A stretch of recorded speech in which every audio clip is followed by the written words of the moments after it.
Hello friends, आपका स्वागत है मैथ्स विद सौरभ जोशी में। तो हमने पिछले वीडियो में पढ़ा था इंट्रोडक्शन पार्ट मैथ्स का। तो उसमें हमने कुछ बेसिक से कॉन्सेप्ट हमने पढ़े थे कि हमें क्या करना है, क्या अप्रोच लगानी है और किस तरीके से क्वेश्चन को लेके आगे को बढ़ना है। तो हम ओनली वन सिंगल अप्रोच पे काम करेंगे। सिंगल अप्रोच पे हमारा काम होगा, सिर्फ एक सिंगल अप्रोच पे। उस एक सिंगल अप्रोच से आप सिर्फ एक ही टाइप के क्वेश्चन नहीं, हर तरीके के क्वेश्चंस को आप कर सकते हैं। उसी को लेके हुए हम आगे को बढ़ते हैं और हम देखते हैं कि हमें आगे को किस तरीके से क्वेश्चंस को करना है। तो ये बेसिक लेवल से हम शुरू कर रहे हैं। तो ये मान के चल रहा हूँ कि आप लोगों ने टेबल्स वगैरह रिमेंबर कर लिया है कि मैंने आपको होमवर्क दी थी टेबल्स वगैरह कि 1 to 20 तक का आप टेबल्स याद कर सकते हैं। इसको एक्सटेंड करना है 30 तक का, आपकी 30 तक का आपको टेबल्स याद होनी चाहिए। और वहीं मैंने स्क्वायर दिए थे 1 to 20 तक का, आप इसको और बढ़ाएंगे 30 तक का, आप अगले बार में आप स्क्वायर्स आप करेंगे याद। उसी तरीके से नेक्स्ट जो हमारा स्टेप था वो था क्यूब का। क्यूब को लेके आपको चलना है कि 1 to 20 तक का आपने क्यूब याद कर लिए होंगे, 25 तक का आप आगे को बढ़ा सकते हैं क्यूब। ठीक है। तो हम सिंपल सा एक हमारे पास नया जो कॉन्सेप्ट है, हम बिल्कुल बेसिक से उठा के चल रहे हैं कि हमें क्या करना है। ये सब चीज़ें तो हम कर लेंगे कि जैसे मैंने कहा कि आपसे कि स्क्वायर निकालो तो आप इजीली निकाल लोगे। जैसे मैंने कहा आपसे कि 13 का आपको स्क्वायर निकालना है। ठीक है, 13 का आपको स्क्वायर निकालना है। तो आप सिंगल अप्रोच से लेके चलेंगे और सिंपल सा इनको क्या कर लेंगे, 13 का स्क्वायर आपको याद होगा 169 आप कर लेंगे। नहीं तो आपको क्या करना पड़ेगा, 13 इंटू 13। ऊपर से आपको अगर 13 के टेबल्स याद नहीं है तो फिर से प्रॉब्लम्स क्रिएट होगी। तो 3 3 जा 9, 3 1 जा 3 और 3 1, तो 9 6 1। और ये इतना टाइम कंज्यूमिंग था। आप सिर्फ एक सिंगल स्टेप में अगर आपको याद है तो इजीली कर सकते हैं। इवन अगर आपको टेबल्स भी याद हैं तो थोड़ा और इजी हो जाएगा। 13 3 जा 39 और 13 1 जा 13 और 3 16। तो आप इस तरीके से आप क्वेश्चंस को लेके चल सकते हैं। ठीक है। तो अभी हम एक नेक्स्ट स्टेप पढ़ रहे हैं, फैक्टर। फैक्टर निकालना आपको आना चाहिए, जिनको हम बोलते हैं गुणनखंड। ठीक है, गुणनखंड भी इनको बोला जाता है। और फैक्टर्स आपको निकालने आने चाहिए। तो बेसिकली फैक्टर्स होते हैं प्राइम तरीके के, आपको फैक्टर्स निकालने पड़ते हैं प्राइम के बेस पे। अब सिंपल सा मैं मान के चल रहा हूँ कि प्राइम नंबर्स क्या होते हैं। प्राइम नंबर्स वो नंबर्स होते हैं जिनमें या तो एक का डिवाइड जाएगा या वन का डिवाइड जाएगा या सिर्फ उसी का ही डिवाइड जाएगा, मीन्स सेल्फ का। जैसे फॉर एग्जांपल मिनिमम जो लीस्ट सबसे छोटा जो प्राइम नंबर्स होता है वो होता है 2। अब अगर हम इस 2 को लेके चलते हैं, जो 2 है आपका, ये जो 2 है, 2 में क्या जाता है, सिर्फ एक का डिवाइड जाता है और सिर्फ 2 का ही जाएगा। इसी तरीके से 2 हो गया, 3 हो गया, 5 हो गया, 7 हो गया, 11 हो गया और 17 हो गया। ठीक है, क्या मैंने पूरे सीरीज में लिखे हैं, कुछ छूट तो नहीं गया? बिल्कुल। अगर आप सही पकड़ पा रहे हैं तो मैंने यहाँ पर एक नंबर को लेफ़्ट कर दिया जो था 13। ठीक है।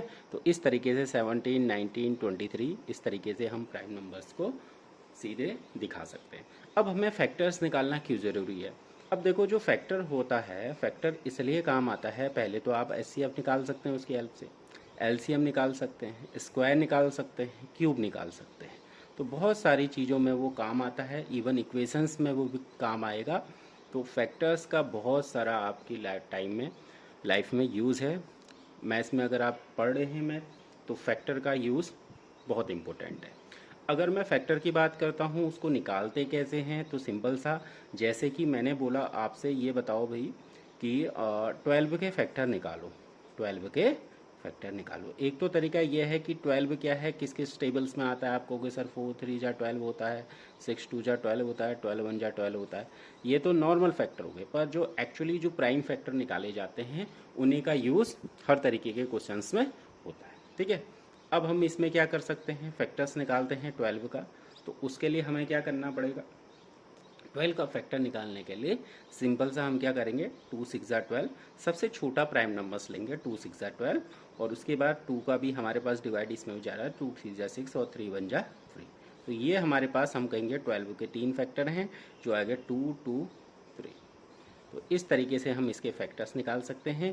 और इन तीनों का जो मल्टीपल है 3 2 जा 6, 6 2 जा 12, ये सब क्या आना चाहिए, 12 ही आना चाहिए। इस तरीके से आप फैक्टर निकाल सकते हैं। चलो ये तो था हमारे पास छोटा क्वेश्चन। ये 12 का जो हमारे पास फैक्टर निकालना हमने सीखा, ये बहुत छोटा तरीके का क्वेश्चन था। अगर हम बड़े क्वेश्चंस को लेके चल रहे हैं, मान लो जो हमारे पास 12 है, अगर मैंने कहा 32 का फैक्टर निकाल लिए, तो 32 का फैक्टर निकालने के लिए हमें क्या करना पड़ेगा, फिर से हमें इस तरीके से 32 और सबसे जो छोटा प्राइम नंबर्स है एज ऑब्वियस 2 है, 2 1 जा 2, 2 6 जा 12, 2 8 जा 16, 2 4 जा 8, 2 2 जा 4 और 2 1 जा 2।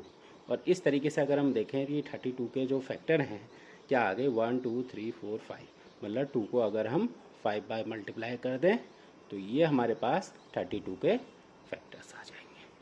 ठीक है, तो सिंपल सा इस तरीके से हम फैक्टर निकाल सकते हैं। मान लो ये बहुत थोड़ा इजी था, हम कहते हैं 256 का फैक्टर निकालो।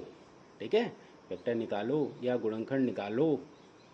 ठीक है, तो अगर हम ये निकालने की बात करते हैं तो सिंपल सा आप कहेंगे सर 256, सबसे जो छोटा एज ऑब्वियस हमारे पास जो प्राइम नंबर्स है वो है 2, 2 1 जा 2, 2 2 जा 4, 2 8 जा 16, 2 6 जा 12, 2 4 जा 8, 2 3 जा 6, 2 2 जा 4, 2 16 और 2 18 और 2 4 जा 8, 2 2 जा 4, 2 1 जा 2। इस तरीके से 1 2 3 4 5 6 7 8, मतलब 2 5 6 से बराबर 2।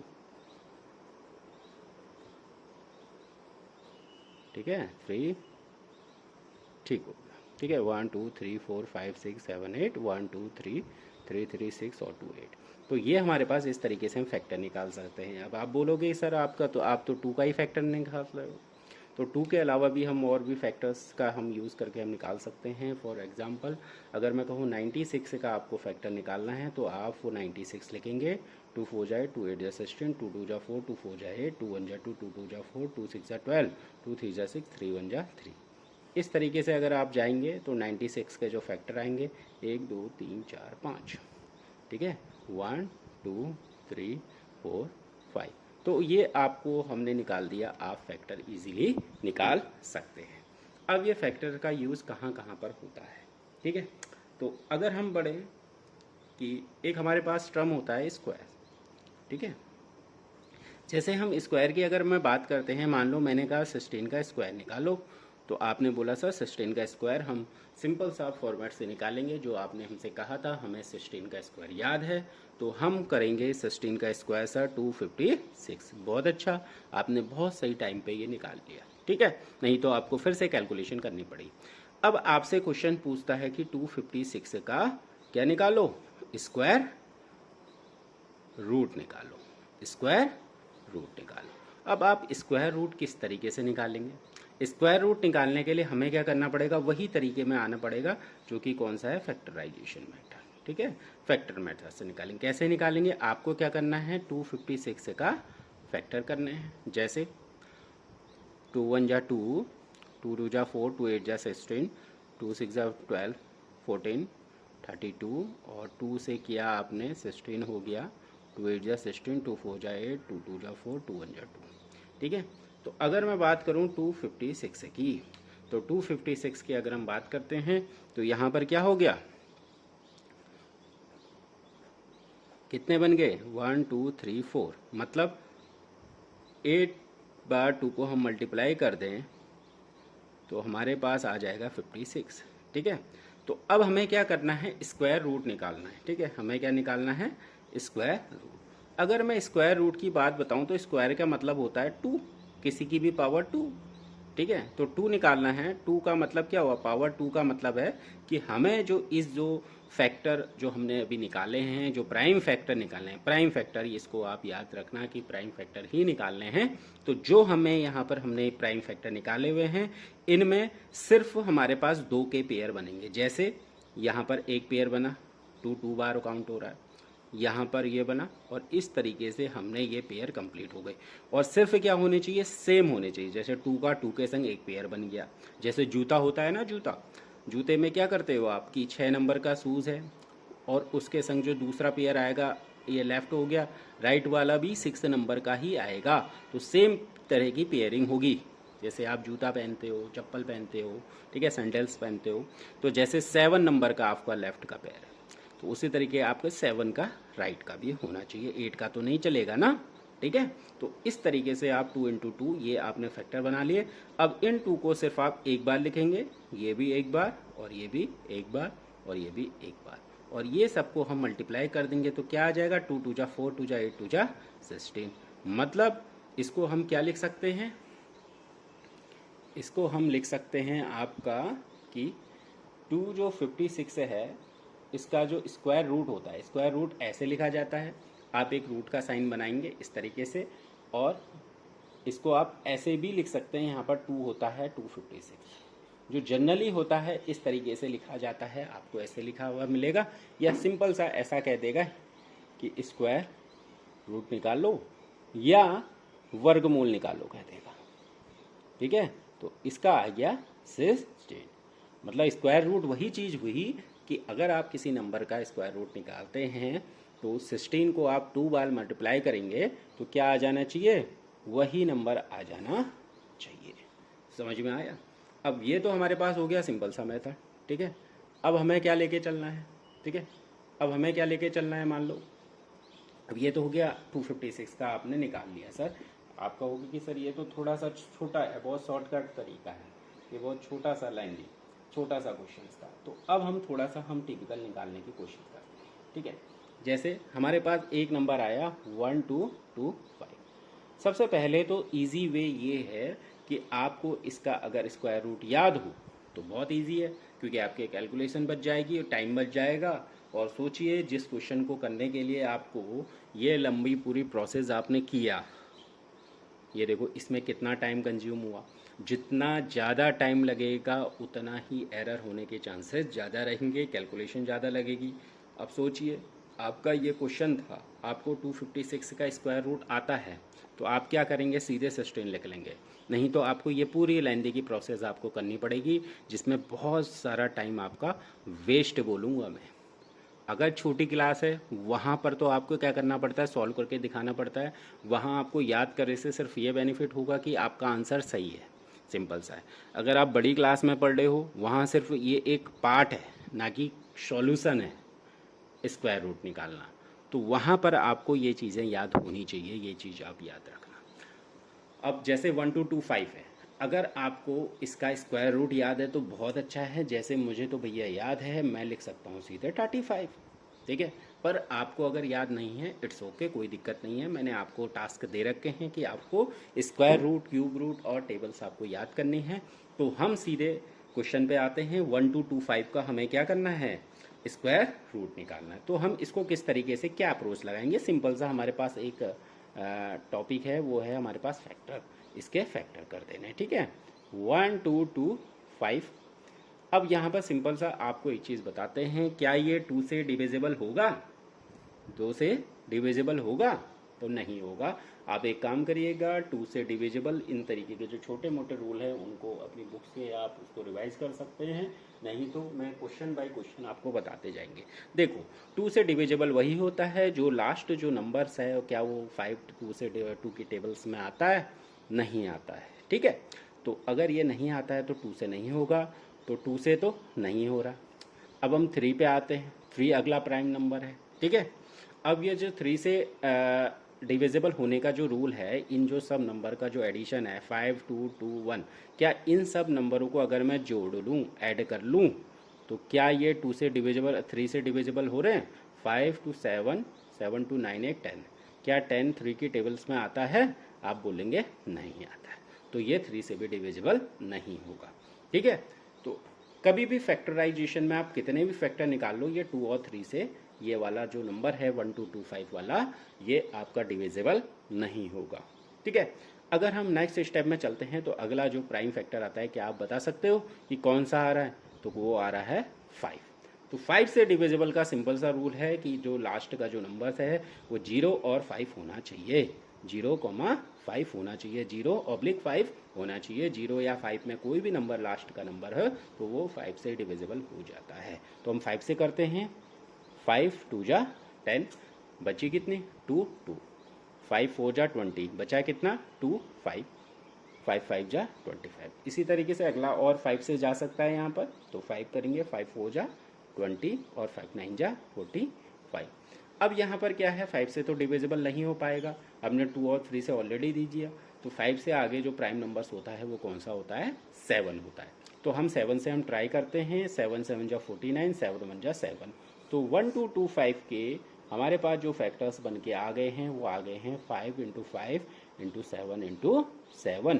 तो ये नंबर हमारा बन के आ गया है। अब ये नंबर बन के आ गया तो फिर से हमें क्या करना है, क्या निकालना है, हमें स्क्वायर रूट निकालना है। मैंने क्या बोला था, स्क्वायर मतलब किसी भी चीज़ का स्क्वायर, ठीक है। जैसे 35 का स्क्वायर, ठीक है। तो स्क्वायर मतलब किसी भी चीज़ का स्क्वायर मतलब 2 की पेयरिंग। 2 की पेयरिंग क्या होगी, सेम होनी चाहिए। ये हमारे पास 5 और 5, 7 और 7। इस 5 को हम सिर्फ एक बार लिखेंगे और इस 7 को सिर्फ एक बार लिखेंगे, इनटू कर देंगे 7 5 जा 35। मतलब 1 2 2 5 का जो स्क्वायर रूट होगा वो कितना हो जाएगा, 35 हो जाएगा, ठीक है। तो 35 हो जाएगा। ये आप इजी वे में आप इसको कर सकते हैं, ठीक है। कोई डाउट तो नहीं है, कोई कन्फ्यूजन ना हो तो आप कमेंट बॉक्स में डाल सकते हैं, ठीक है। तो इस तरीके से आपको निकालना है। तो आज का हम सिंपल सा इस जो वीडियो का जो चैप्टर है, टॉपिक है, थोड़ा सा फैक्टराइजेशन और स्क्वायर का हम चले हैं लेके, और आज इतने पर ही एंड करेंगे। तो सिंपल सा एक बार और फॉर्मेट में बता दूं, स्क्वायर निकालने के बहुत सारे मेथड हैं। पहला फैक्टराइजेशन मेथड, दूसरा अगर आपको वो चीज़ रिमेंबर हो तो सबसे पहली तो प्रेफरेंस आपकी वही चीज़ होनी चाहिए कि आपको रिमेंबर है, आप सीधे यूज करो, एक फैक्टराइजेशन मेथड। एक आपका एक नॉर्मल मेथड होता है, वो भी हम आपको बताएंगे, और एक जो एट ए लास्ट होती है, ट्रिक्स होती है, वो भी हम आपको बताएंगे। तो स्क्वायर निकालने के इतने सारे मेथड होते हैं। रिमेंबर मेथड आपके हाथ का है कि आप इसको किस तरीके से करते हैं, और ये बहुत सारा बेनिफिशियल हो जाएगा, आपका टाइम बचाएगा। हर एग्ज़ाम में, हर टाइम में, हर जगह में आपका यूज़ होगा कि रिमेंबरिंग मेथड बहुत सारा यूज होगा। आप ये मत सोचिएगा कि स्क्वायर का यूज़ सिर्फ यहाँ लिखने पढ़ने के लिए यूज होता है, जैसे बहुत सारी चीज़ों के लिए भी इसका आप यूज कर सकते हैं। जैसे आपसे कहा कि जैसे आपने ये याद कर लिया, आपने कहा भाई ये तो कहाँ यूज़ हो रहा है, ये तो बस कॉपी किताबों में यूज़ हो रहा है। सिंपल सा, आपके पेरेंट्स हैं, आपके पिताजी ने क्या किया, आपके पिताजी ने कहा भैया हमने बनाना है एक बिल्डिंग। क्या बनानी है, एक बिल्डिंग बनानी है। अब बिल्डिंग में हम क्या लगा रहे हैं, लेबर लगा रहे हैं। अब उस लेबर में हमें क्या करनी है, एक छत डालनी है। आपको पता होगा कि जब आप छत वगैरह, लेंटर वगैरह पड़ती है छत की, तो लेबर ज़्यादा चाहिए। तो उन्होंने कहा कि आपसे बताइए कि हम क्या कर रहे हैं, हम एक जो लेबर की जो पर कॉस्ट है वो है 350। एक लेबर कितने रुपीज़ लेता है, 350 रुपीज़ लेता है, ठीक है, 350 रुपीज़ लेता है। और आपने 35 लेबर का यूज किया, आपने कितनी लेबर लगाई, 35। उन्होंने कहा बताइए बेटा, आपका नाम जो भी है, राम मोहन राजू सोनू मोनू, ठीक है, या पूजा, जो भी आपका नाम है, ठीक है। तो उन्होंने कहा कि बताइए, आपके पिताजी ने पूछा कि 350 रुपीज़ आपको एक पर्सन पे देने होते हैं, एक लेबर को चार्जेस तो देना पड़ेगा आपको, ठीक है, और 35 आपके लेबर यूज़ हुए हैं। तो आपसे कहेंगे बताइए कि क्या हमें कितने पैसे देने उनको पड़ेंगे। तो आप क्या करोगे फिर, अगर आपको ये चीज़ नहीं है पता स्क्वायर, तो आप कॉपी पेन लेके यूज़ करोगे। अगर आपको पता है तो सिंपल सा आप क्या करेंगे, 35 इंटू 350। अब आपको पता है कि आपको 35 का स्क्वायर याद है, कितना है, 1225, 1225, और एक जीरो इसके पीछे लगा दिया। आप सीधे बोलोगे at a time, at a nanosecond में आपका काम होगा। आप बोलोगे कि पिताजी 12250 मतलब 12,250, 12,250 रुपये आपको देने पड़ेंगे। समझ में आया, कोई दिक्कत तो नहीं है, ठीक है। तो सिंपल सा आपको इसी तरीके से इसको यूज़ करना पड़ेगा। स्क्वायर का यूज़ मैं फिर से बता रहा हूँ, जो बेसिक कैलकुलेशन है, सिर्फ ये कॉपी किताबों तक ही नहीं है, कंपटीशन के एग्ज़ाम तक ही नहीं है, या आप कोई भी बुक पढ़ते हैं एनसीईआरटी क्लास का ही चैप्टर नहीं है, या मुझे बताने के लिए नहीं है। इसका यूज आपके डेली टू डेली लाइफ में होता रहेगा। आपको बस पता करना है कि इसका यूज़ हो रहा है, आपको वही लॉजिक लगाना है, ठीक है। तो आज जो मैं बता रहा हूँ कि स्क्वायर का हमने फैक्टराइजेशन का मेथड पढ़ा, कुछ मैं आपको होमवर्क देना चाहूँगा। अगर आप करके लेके आओगे तो मुझे बहुत अच्छा लगेगा। आप अपने कमेंट बॉक्स पे कृपया करके डाल दीजिएगा। तो पहला आपको एक स्क्वायर रूट निकालना है आपका 1444, ठीक है। और दूसरा हमारे पास जो स्क्वायर रूट आपको निकालना है 784 का। और तीसरा आपको निकालना है सिंपल सा तरीके से 1936 का। 3 तो भैया काम बिगड़ जाएगा, 4 तो देने ही पड़ेंगे। तो आपको जो फोर्थ आपको निकालना है 2401। तो आपको ये 3 स्क्वायर रूट निकालने, सॉरी जो 4 स्क्वायर रूट का आपका ये होमवर्क बन जाता है। तो नेक्स्ट वीडियो में हम मिलते हैं। पर एक चीज़ हमेशा ध्यान में रखना कि आपको टेबल्स, स्क्वायर और क्यूब याद करने हैं। ये चीज़ याद रखना, बहुत मोस्ट इम्पोर्टेंट पार्ट है, ठीक है। तो बहुत ही ज़रूरी पार्ट है ये, आपको ये चीज़ें याद करके लेके आनी है नेक्स्ट वीडियो तक। आज का ये आपको सेशन कैसा लगा, इसको आगे को और बढ़ाएंगे, कंटिन्यू करेंगे। प्लीज़ अपने सुझाव, कमेंट, जो भी आपकी जिज्ञासाएं हैं बताना मुझे कि आपको क्या करना है, किस तरीके से और आगे को लेके चलना है। तो हम सिर्फ बेसिक ये स्टार्ट कर रहे हैं, बेसिक से हम शुरू कर रहे हैं। अभी हम पर्टिकुलर कोई भी फील्ड में, कोई भी टॉपिक पे नहीं गए हैं। आप अगर क्लास 5th से ऊपर की क्लास के हो तो आप ये टॉपिक आप शुरू कर सकते हो, या आप कहीं भी हो, कंपटीशन के फील्ड में हो, तो हर तरीके की चीज़ों में, चाहे आपको नवोदय हो, क्लास 5th 6 7 8 9 10 11 12 कुछ भी हो आपका, ठीक है, या कंपटीशन का फील्ड हो, NDA CDS, सैनिक स्कूल, या गवर्नमेंट का एग्ज़ाम के आप देना चाहते हैं, ठीक है। तो इन हर चीज़ों में ये चीज़ काम आने वाली है, ठीक है। तो ये होमवर्क हो गया, ये आपको याद करके रहने हैं। मैं कभी भी पूछने की ट्राई करूँगा आपसे, तो कमेंट बॉक्स में डालना कि आपको ये सेशन कैसा लगा। So thank you, bye bye.